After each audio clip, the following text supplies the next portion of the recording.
नमस्कार।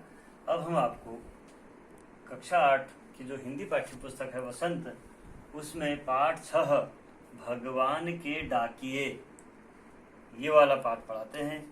ये कविता है रामधारी सिंह दिनकर की, शानदार कविता है। इस समय आपने इससे पहले के पाठ में, पाठ 5 में डाकों के ही बारे में पढ़ा, चिट्ठियों की अनोखी दुनिया। ये भी जो है भगवान के डाकिए, ये वाली भी पाठ आपके डाक से ही संबंधित है। एक आपके लिए इसमें पाठ्यक्रम में है चिट्ठियां नाम से कविता, केवल पढ़ने के लिए। तो हम उस कविता को थोड़ा पढ़ देते हैं। लेटर, चिट्ठियां है, चिट्ठियां, लेटर बॉक्स में पड़ी हुई चिट्ठियां, अनंत सुख दुख वाली अनंत चिट्ठियां, लेकिन कोई किसी को नहीं बोलती, सभी अकेले अकेले अपनी मंजिल पर पहुंचने का इंतजार करती है। सभी अकेले अकेले अपनी मंजिल पर पहुंचने का इंतजार करती हैं। कैसा है यह एक साथ होना, दूसरे के साथ हंसना न रोना, क्या हम भी लेटर बॉक्स की चिट्ठियां हो गए हैं। ये रामदरस मिश्र की कविता है, पढ़ने के लिए है, केवल आपके लिए।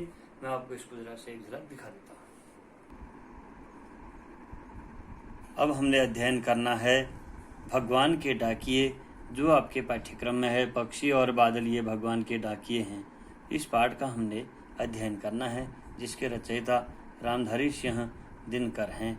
इस पाठ को हम अब सीखते हैं। चलिए तैयार होइए। भगवान के डाकिए रामधारी सिंह दिनकर की लिखित है। पक्षी और बादल, ये हमने इसका अनुलेख लिखा है यहाँ पर। पक्षी और बादल ये भगवान के डाकिए हैं, डॉट डॉट, बनकर गिरता है तक आपकी ये कविता है। इस कविता को हम पढ़ते हैं। पहले मैं जो है इसका आदर्श वाचन करता हूँ, फिर आप जो है इसका सस्वर वाचन करेंगे, सीखेंगे साथ में, और अनुकरण वाचन भी करेंगे। भगवान के डाकिए, पाठ 6 है। 6 भगवान के डाकिए। पक्षी और बादल ये भगवान के डाकिए हैं। पक्षी और बादल ये भगवान के डाकिए हैं, जो एक महादेश से दूसरे महादेश को जाते हैं। जो एक महादेश से दूसरे महादेश को जाते हैं, हम तो समझ नहीं पाते हैं, मगर उनकी लाई चिट्ठियां पेड़ पौधे पानी और पहाड़ बांसते हैं। हम तो केवल यह आंकते हैं कि एक देश की धरती दूसरे देश को सुगंध भेजती है, और वह सौरभ हवा में तैरते हुए पक्षियों की पांखों पर गिरता है, और एक देश का भाप दूसरे देश में पानी बनकर गिरता है। कितना सुंदर कविता है। अब मैं इसको जो है स्वस्वर वाचन करता हूँ। एक बार इसको आप स्वर सहित सुनेंगे। पक्षी और बादल, पक्षी और बादल ये भगवान के डाकिए हैं। ये भगवान के डाकिए हैं, जो एक महादेश से दूसरे महादेश को जाते हैं। हम तो समझ नहीं पाते हैं, मगर उनकी लाई चिट्ठियां पेड़ पौधे पानी और पहाड़ बांचते हैं। पक्षी और बादल ये भगवान के डाकिए हैं। ये भगवान के डाकिए हैं। हम तो केवल यह आंकते हैं, हम तो केवल यह आंकते हैं कि एक देश की धरती दूसरे देश को सुगंध भेजती है। एक देश की धरती दूसरे देश को सुगंध भेजती है, और वह सौरभ हवा में तैरते हुए पक्षियों की पांखों पर तिरता है। और एक देश का भाप, और एक देश का भाप दूसरे देश में पानी बन कर गिरता है। पानी बन कर गिरता है, पानी बन कर गिरता है। शानदार कविता है। रामधारी सिंह दिनकर ओजस्वी कविताएं लिखते थे। यहाँ पर उन्होंने ये कविता जो है आपको एक इस प्रकार से भाव में दे रखा है कि हमको प्रकृति की सीमाओं में नहीं बंधना है। जो मानचित्र की सीमाएं हैं, भौगोलिक सीमाएं, राष्ट्र की सीमाएं हैं, उसमें नहीं बंधते हैं जो प्रेमी होते हैं, जो डाकिये होते हैं, जो भगवान के डाकिये होते हैं, तो भगवान के द्वारा जो प्रेम का संदेश लाने वाले होते हैं वो सबके लिए बराबर होते हैं। सूरज निकलता है सबके लिए बराबर निकलता है, हवा निकलती है सबके लिए। तो यहाँ पर इन्होंने बादलों को, मैंने आपके चित्र में ही बना रखा है, ये बादलों को भी दिखा रखा है, और ये पक्षी भी जा रहे हैं, ये बादल भी पक्षी भी। तो ये पक्षी और बादल ये भगवान के डाकिये हैं, अर्थात परमेश्वर के, प्रकृति के डाकिये हैं। डाकिये मतलब डाक ले जाने वाले, संदेश ले जाने वाले, संदेश वहां गए जो एक महादेश से, महादेश मतलब बहुत बड़े देश से, कवि ने अपने समय की कल्पना की है, एक महादेश से दूसरे महादेश को, यानी कि एक बड़े राष्ट्र से दूसरे राष्ट्र। जैसे हम तो छोटे छोटे राष्ट्रों में, टुकड़ों में बटे होते हैं, कह रहा है कवि, लेकिन ये संसार जो है एक राष्ट्र का नहीं, दो राष्ट्र का नहीं, पूरे महाराष्ट्रों का, महादेश से दूसरे महादेश की ओर ये संदेश ले जाते हैं। हम तो समझ नहीं पाते, कह रहा हम नहीं समझ पाते, उनकी इस भावनाओं को हम नहीं समझ पाएंगे, क्योंकि हम मनुष्य हैं, हम स्वार्थ में लिप्त रहते हैं। लेकिन पक्षी और बादल ये तो भगवान के डाकिये हैं। और जो है मगर उनकी लाई चिट्ठियां, अब हम तो नहीं बांस पाते, हम नहीं समझ पाते उसको, लेकिन इनकी लाई हुई चिट्ठियां जो हैं, पेड़ पौधे, पानी, पहाड़, ये सब जो है बांस लेते हैं। बांस लेते हैं मतलब बांसते हैं, अर्थात पढ़ लेते हैं, जान लेते हैं। क्यों? जैसे उधर से भाव उठा, इधर पेड़ पर आया तो यहाँ पानी मिलेगा पेड़ को, है ना, पेड़ में, नदियों में और पहाड़ों में, इनमें पेड़ पौधों में इनको आनंद आता है। एक देश की हवा दूसरे देश में आती है बादलों के द्वारा, पक्षियों के चहचहाने के द्वारा जो है। तो इस प्रकार से यहाँ पर इन्होंने, कवि ने जो है काव्य में जो है विशेष प्रकृति का एक स्वरूप दे रखा है, डाके का स्वरूप। फिर है हम तो केवल यह आंकते हैं, हम तो केवल एक अनुमान लगाते हैं, आंकते हैं मतलब अनुमान लगाते हैं, आंकते का अर्थ होगा अनुमान लगाते हैं कि एक देश की धरती दूसरे देश को सुगंध बेचती है। बस हम इतना सोच सकते हैं कि हाँ, एक देश की धरती की सुगंध, मिट्टी की सौंधी सुगंध जो है वो दूसरे देश में जाती होगी, है ना। और वह सौरभ हवा में तैरते हुए, अर्थात वो सौरभ माने पराग के कण, खुशबू, सुगंध, वो जो आबो हवा है, जो सुवास है, वो जो है एक उसमें जो है हवा में तैरते हुए पक्षियों के पंखों पर तिर जाता होगा था, उसके पंखों पर भी बैठती होगी वो पराग कण, वो सुवास, वो खुशबू। तो पक्षियों के पंखों पर तिरता है और एक देश का भाप दूसरे देश में पानी बनकर गिरता है। इस प्रकार एक देश का भाप अर्थात एक देश का पानी जो वाष्पीकरण हो रहा है, यहाँ से वाष्प बना और यहाँ से बरस गया, कहीं पर बरसा, कहीं पर बना, कहीं पर बरसा। जैसे आप कविता में भी गाते हैं कि पानी बादल बनकर, क्या कविता है वो, मिट्टी से अणु परमाणु बना, तो उसी में एक लाइन आती है कि भाप बना फिर जल होकर धरती पे गिरा जल होकर। इस प्रकार का भाव उस कविता में भी आता, प्रार्थना में भी। तो इसको आप समझने का प्रयास कीजिए कि संकीर्ण मानसिकता से कवि ने जो है उच्च मानसिकता की ओर जाने का आह्वान किया है इस कविता में। इस कविता में कवि द्वारा जो है संकीर्णता को त्याग कर अपने अंदर एक विशेष बंधुत्व की भाव, राष्ट्र का जो है पूरे विश्व समुदाय के लिए एक अच्छे भाव को, यानी कि बादल और पक्षी जैसे एक देश से महादेश अपने आप चले जाते हैं, उस भाव को जो है पेड़ पौधों के द्वारा हम समझ सकते हैं। तो उसी प्रकार से हमारे अंदर भी हर प्रकृति के, हर चीज के प्रकृति जो है प्रति लगाव होना चाहिए। और हमारा जो है ये संदेश जो है प्रेम का संदेश, ये एक स्थान से दूसरे स्थान को भेज रहे हैं। अब हम इसका जो है वो कर देते हैं काठिन्य निवारण। वाचना, ये है वाचना माने पढ़ना, स्वसर वाचन। आंकना, अनुमान लगाना। पाख, पाख माने पंख पर। सौरभ, सुगंध, सुबास, परागकण। इंटरनेट, ये मैंने बाद में लिखा है, इसमें ये बाद के शब्द हैं जो आपकी पुस्तक में नहीं है। इंटरनेट, अंतरजाल, इंटरनेट को हिंदी में अंतरजाल कहते हैं।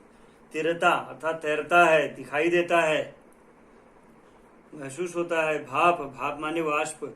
महादेश, बड़े बड़े देश, देशों के समूह या एक बड़े देश को, यानी कि एक बड़े स्थान को, एक बड़े स्थान से दूसरे बड़े स्थान जोड़ जाते हैं। और हम छोटे संकीर्ण में ही रहते, हम छोटे छोटे भावनाओं में ही रहते। ये इसमें भाव के अनुसार इसका वो है। कविता में समानता, विश्व बंधुत्व, एकता और भाईचारा का संदेश दिया है पक्षी और बादल के माध्यम से। इनको भगवान का डाकिया कहा है। अब हम जो है मनुष्यों में भेदभाव न हो, ये भाव इन्होंने रखा है। अब हम इसके प्रश्न उत्तर की ओर चलते हैं। कवि ने पक्षी और बादल को भगवान के डाकिये क्यों बताया है? इससे स्पष्ट हो गया है क्यों बताया है आपको, यदि आ रहा होगा मस्तिष्क में तो क्यों बताया है। ने पक्षी और बादल को भगवान के डाकिए क्यों बताया? क्योंकि पक्षी और बादल एक देश से दूसरे देश में जाते हैं, सेवा कर देते हैं, वो भेदभाव नहीं करते मनुष्य के अंदर, क्योंकि वे भगवान का संदेश पहुंचाने का काम कर रहे हैं। और वे जो हैं बादल और पक्षी एक देश से दूसरे देश में जाने में कोई भेदभाव नहीं करते, अर्थात हमें इस तरह का आचरण करना चाहिए। प्रश्न नंबर 2 है, पक्षी और बादल द्वारा लाई गई चिट्ठियों को कौन कौन पढ़ पाते हैं? ये सरल है, लिखा है उसमें, पेड़ पौधे नदी पहाड़। फिर किन पंक्तियों का भाव है? पक्षी और बादल प्रेम सद्भाव और एकता का संदेश एक देश से दूसरे देश को भेजते हैं। ये आपको जो है कविता में बताना है कि कविता में ऐसा पद कहाँ पर आ रहा है कि जो है पक्षी और बादल प्रेम सद्भाव एकता का संदेश इस प्रकार का कहाँ पर है करके। इसका उत्तर है पक्षी और बादल ये भगवान के डाकिए हैं जो एक महादेश से दूसरे महादेश को जाते हैं। हम तो समझ नहीं पाते हैं, मगर उनकी लाई चिट्ठियां पेड़ पौधे पानी और पहाड़ पढ़ पाते हैं या बांचते हैं। ये वाला लाइन है। फिर है दूसरा खो, प्रकृति देश देश में भेदभाव नहीं करती। प्रकृति जो है देश देश में भेदभाव नहीं करती। एक देश से उठा बादल दूसरे देश में जल बरसा जाता है या बरस जाता है। ये भी आपका बाद वाली कविता है कि जो है और एक देश का भाव दूसरे देश में पानी बनकर बहता है या गिरता है। पक्षी और बादल की चिट्ठियों में पेड़ पौधे पानी और पहाड़ क्या पढ़ पाते हैं? ये भी सरल। और वो जो है इसमें सद्भाव को अर्थात मनुष्य की सद्भाव को एकता और उसको वो पढ़ ले रहे हैं चिट्ठियों के पेड़ पौधे पानी वगैरह। और इस पर अमल करते हुए नदियां समान भाव से फिर बहती हैं और समान भाव से सूर्य की किरणें पड़ती हैं तो उसका भाप बनता है, फिर वो बादल गिर जाता है। ऐसे ही वायु में जो है सुगंधि फैलती है, परागकण फैलते, सुवास फैलता है। इस प्रकार ये सब भगवान के संदेश को समस्त संसार में प्रचारित करते हुए सद्भावना का संदेश दे रहे हैं इस प्रकार से। और फिर आगे है, एक देश की धरती दूसरे देश को सुगंध भेजती है, कथन का भाव स्पष्ट करना है आपने। ये भी सरल है। कैसे? एक देश की धरती अर्थात जैसे हमारा देश दूसरा देश, तो हम सद्भावना का संदेश, इसमें क्या है? सद्भावना का संदेश कि हमारे अंदर ऐसा भाव होना चाहिए कि वसुधैव कुटुंबकम। ये क्षुद्र बुद्धि के लोग सोचते हैं ये तेरा है, ये मेरा है ना। जो महान लोग होते हैं वो कहते हैं वसुधैव कुटुंबकम, सारा संसार ही हमारा परिवार है। तो ये भाव यहाँ पर दिखा रखा है कविता में कि एक देश की धरती दूसरे देश को सुगंध भेजती है, अर्थात भूमि में उगने वाले फूलों की सुगंध पानी द्वारा, भाप द्वारा पानी बादलों के रूप में भेज दिया जाता है और झिझकती हुई अर्थात भेदभाव नहीं करती हैं, सीधे चले जाती हैं बिना झिझके, बल्कि समान भाव से अपने प्रेम संदेश भेजती हैं। तो हम मनुष्य क्यों नहीं इस भावना से प्रेरित होकर आपस में सद्भावना बनाए रखते हैं, आपस में प्रेम क्यों नहीं रखते? ये भाव इसमें दे रखा है। फिर पाठ से आगे, पक्षी और बादल को चिट्ठियों के आदान प्रदान, पक्षी और बादल की चिट्ठियों के आदान प्रदान को आप किस दृष्टि से देखते हैं? इसको आप बना लेंगे। आज विश्व में कहीं भी संवाद भेजने के लिए हम देखते हैं अलग अलग व्यवस्थाएं हो गई हैं। क्या क्या हैं इसमें आप बना सकते हैं? इंटरनेट है ना, इस पर आप बना लेंगे 10 पंक्तियां, कोई दिक्कत नहीं है। हमारे जीवन में डाकिए की भूमिका पर 10 वाक्य आपके पहले पाठ में भी है, इसमें भी कोई दिक्कत नहीं है। इसके बाद आप जो है अनुमान और कल्पना, डाकिया इंटरनेट के वर्ल्ड वाइड वेब, इसको देखिए जरा, ये इंपॉर्टेंट है आपके लिए। वर्ल्ड वाइड वेब वाला अनुमान और कल्पना, इसको देखिए। तो डाकिया इंटरनेट के वर्ल्ड वाइड वेब www तथा पक्षी और बादल, इन तीनों संदेश वाहकों के विषय में अपनी कल्पना से लेख तैयार कीजिए। सरल है। डाकिया हमने आपको पहले वाले पाठ में पढ़ा रखा है।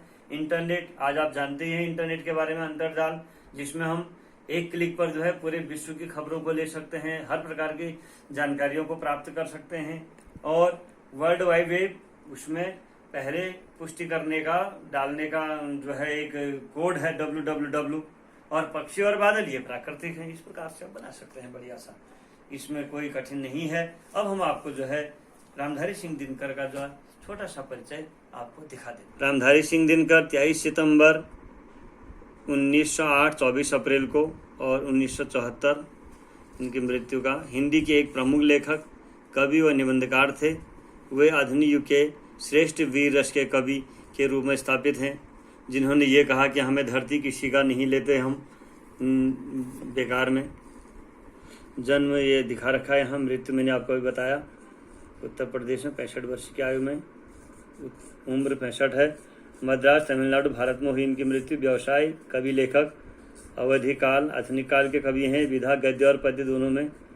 कविता, खंड काव्य, निबंध, समीक्षा, साहित्य आंदोलन का राष्ट्रवाद का रहा है।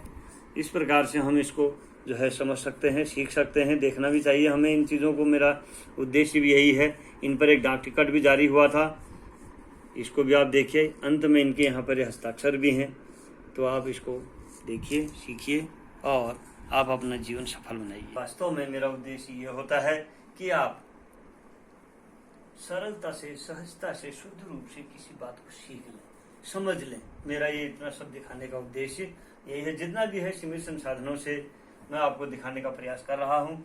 कक्षा का वातावरण तो दिया नहीं जा सकता है, लेकिन फिर भी आप प्रयास कीजिए कि सीखें हम, बनाएं हम बढ़िया लेख का। मेरे द्वारा बनाए गए लेख से आप अपने लेख को बनाने का प्रयास कीजिए, मुझसे अच्छा लेख बनाने का प्रयास कीजिए, और जहाँ पर जो कमियां हैं वो हमें बताइएगा। और आपको जो लगता है, आपको जहाँ पर कठिनाई होती है, उसके लिए भी आप हमें बताइए। मैं अपना जो है यहाँ पर नंबर लिख देता हूँ। है संपर्क सूत्र है, इधर दिखा दीजिए जरा, 9456393822 9456393822।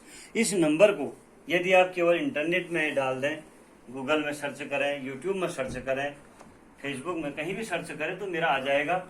और आप उससे जो है अपने पाठ्यक्रम को, अगर यही आ गया, भगवान के डाकिए रामधारी सिंह दिनकर लिख करके डाल दिया, या भगवान के डाकिए से अगर मेरा आ जाता अच्छी बात है, नहीं आता है तो आप ये भी कर सकते हैं। बाकी मुझसे भी अच्छा प्रयास कर रहे होंगे, उन अध्यापकों का भी आप लीजिए संदर्भ, उनका भी सीखिए। मैं ये नहीं कहता मेरा ही लीजिए आप, आपको जो अच्छा लगता है आप सीखिए। आपने सीखना है, केवल आपका उद्देश्य सीखना है, हम लोगों को छांटना नहीं कौन अच्छा कौन बुरा। आपका उद्देश्य सीखना, तो आप बढ़िया से सीखने का प्रयास कीजिए और आप अच्छा बना लेंगे कुछ, तो हमारे लिए भी ये बहुत सौभाग्य की बात होगी।